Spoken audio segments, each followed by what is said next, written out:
J'ai l'honneur de proposer à votre appréciation Bernadette Martin, afin de l'accueillir au sein de notre confrérie. Bernadette a en effet épousé Pierrot, enfant de notre commune qui habitait la fameuse demeure de Sieur Sarrazin, potier de son état. Le roi Louis XIII, de retour de son mariage à la cathédrale de Bordeaux, fit une halte pour se désaltérer, ou, disent certains interprètes de l'histoire, pour un besoin pressant suite à un abus de vin nouveau, à quelques dizaines de mètres de là, au domaine de l'Abbadie. Mes chers amis et chers amis, sachez donc que si vous êtes réunis en ce jour sur la place sous l'égide de l'Agape, c'est parce que Sa Majesté a franchi le 17 décembre 1615 le domaine de toute redevance et lui permit de mettre une fleur de lys sur la porte. Le mène de l'Abbadie porte dès lors le titre de franc alu roturier, privilège qui profitera à Sarrazin et à ses successeurs. Cette exemption fiscale favorisera l'essor industriel du domaine, puis de la commune dans le secteur de la poterie et de la céramique. Malheureusement pour Pierrot et Bernadette, cette exemption de taxes ne perdure pas. Bernadette, passionnée d'histoire locale depuis sa plus tendre enfance, ne pouvait pas s'empêcher de se pencher sur cette visite royale ayant traversé l'histoire. Elle entrait pour des décennies dans l'aventure des potiers sadiraquais et elle y est encore. Lorsque Pierre Rigaldo, en 84, décida de présenter à la population sadiracaise le fruit de 10 ans de recherche archéologique sur Sadirac, la curiosité de Bernadette la conduisit à la réunion organisée dans Feu, l'ancienne salle des fêtes. À la fin de cette rencontre passionnante, le père de la réhabilitation des potiers de notre commune posa clairement le problème. Si une association sadiracaise ne prenait pas en charge ces trouvailles, elles iraient toutes dans les réserves du musée d'Aquitaine. Bernadette, ainsi que d'autres personnes présentes, acceptèrent de participer à la création de l'Agape, qui nous réunit aujourd'hui. Elle fut donc l'un des pionniers avec Patrick Charmant, premier président, Claude Pochard, premier trésorier, ainsi que Jean-Michel Darmian, qui un an plus tard allait donner une impulsion très forte à la défense et à la promotion de l'art potier. Bernadette fut durant 5 ans une inlassable bénévole.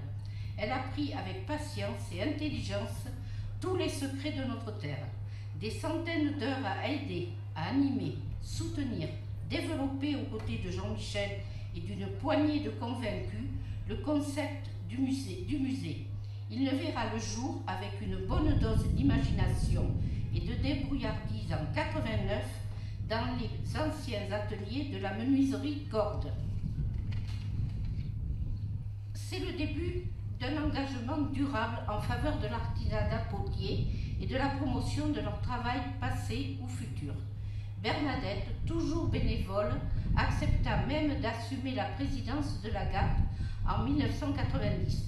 Pour 1 an, Pierre Bosque, alors maire de Sadirac, lança alors le projet du musée et toutes les initiatives, parcours scolaires, les premiers ateliers avec Dédé de Verneuil, ouverture au public, le conduisirent à créer un poste d'agent du patrimoine. La motivation, le sérieux et le sens de l'organisation firent de Bernadette la personne idéale. Elle connaissait ce qui était devenu So Sadirac et s'investissait avec passion dans l'aventure de l'Agape. Vacataire en 89, elle devint titulaire en 91 pour terminer sa carrière en 2006 dans ce lieu rénové, aménagé et vraiment exceptionnel qu'est notre musée, où sont mises en vedette nos sœurs, les cruches. Avec Jean-Michel Darmian, elle lança également le marché aux pots sur la base de la récupération de celui qui existait sur les quais bordelais et qui cessait son activité.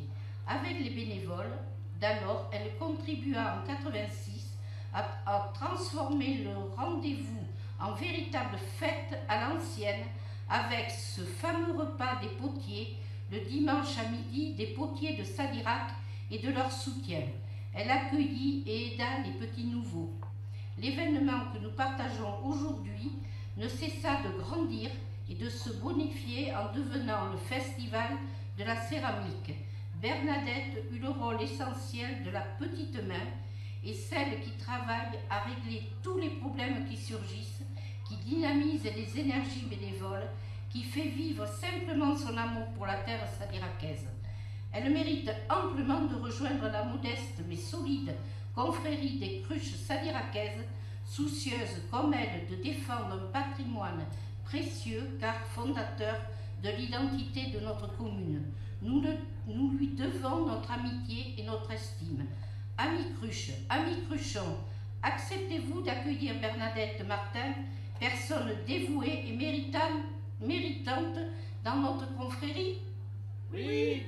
Bon, c'est bien. Voilà. C'est Alors, très bien. Reste, merci France. Reste. Le plus dur.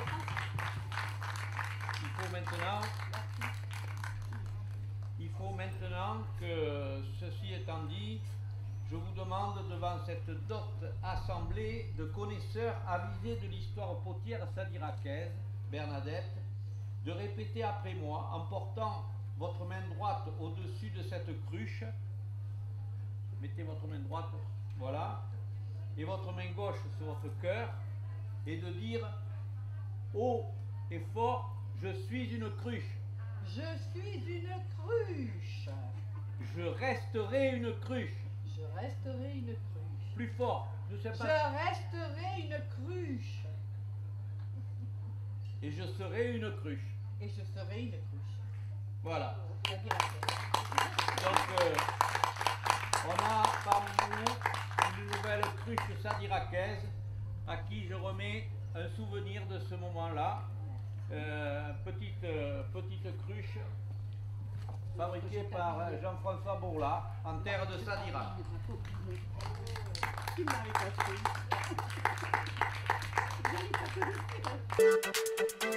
Thank you.